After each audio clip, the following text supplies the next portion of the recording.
sangkan orang salamat engke jaganya buru-buru ti ayeuna urang geura neangan anu bisa kira-kira bisa nyapaatan kasa. Para ulama nyarioskeun salah sawios makhluk Allah anu bisa nyapaatan ka urang nya Kanjeng Nabi Muhammad sallallahu alaihi wasallam. Nya kumaha cara sangkan urang amprok sareng Nabi. Bu, Pak, amprok sareng Nabi. Wawuh sareng Nabi. Kumaha rek nyapaatan ka urang wawuh ge hanteu.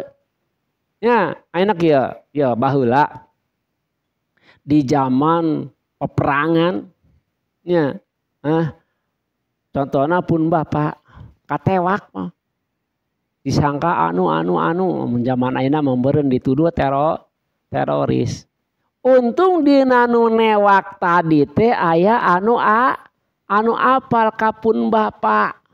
Nu tadina pun bapak rek disiksa, rek dipenjara oge teu jadi lantaran aya anu wawuh.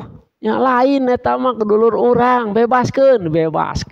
Kitu deui urang. Nya hayang menang pertolongan di mana? Hayang menang pertolongan engke di akhirat jeung jalma nu rek nulungan ka urang hanteu wawuh bisa moal.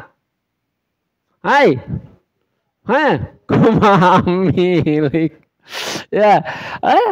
Kitu. Ayeuna tah urang geus uninga anu bakal nyapaatan ka urang teh salah sawiosna Kanjeng Nabi Muhammad sallallahu alaihi wasallam. Tah sangkan urang meunang sapaati Kanjeng Nabi nya urang kudu wawuh sareng Kanjeng Nabi. Kop.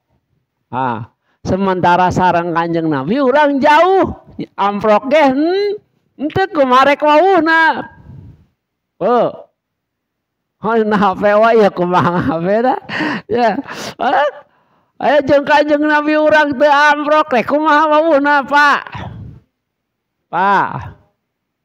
Nah, gampang hayang ngawawuhan Kanjeng Nabi mah amalkeun naon rupa anu diparentahkeun ku anjeunna, jalankeun naon rupa nu geus dipidamel ku anjeunna. Istilahna naon? Sunah-sunahna urang miconto laku lampahna.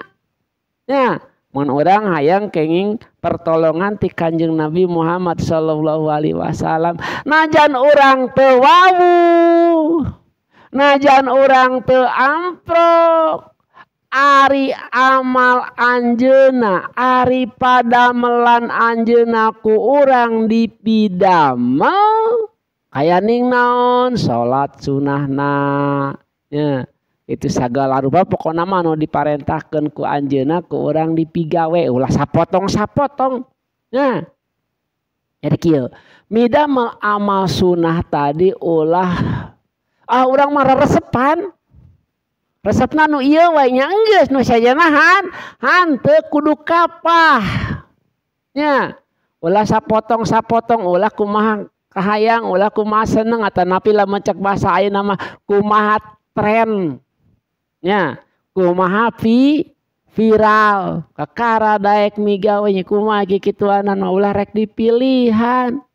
Nya urang micontoh ka Kanjeng Nabi Muhammad sallallahu alaihi wasallam sangkan urang kenging sapaat ti Kanjeng Nabi nya paling ieuna lah nya urang ulah rek eureun ulah rek bosen-bosen kana mau sholawat.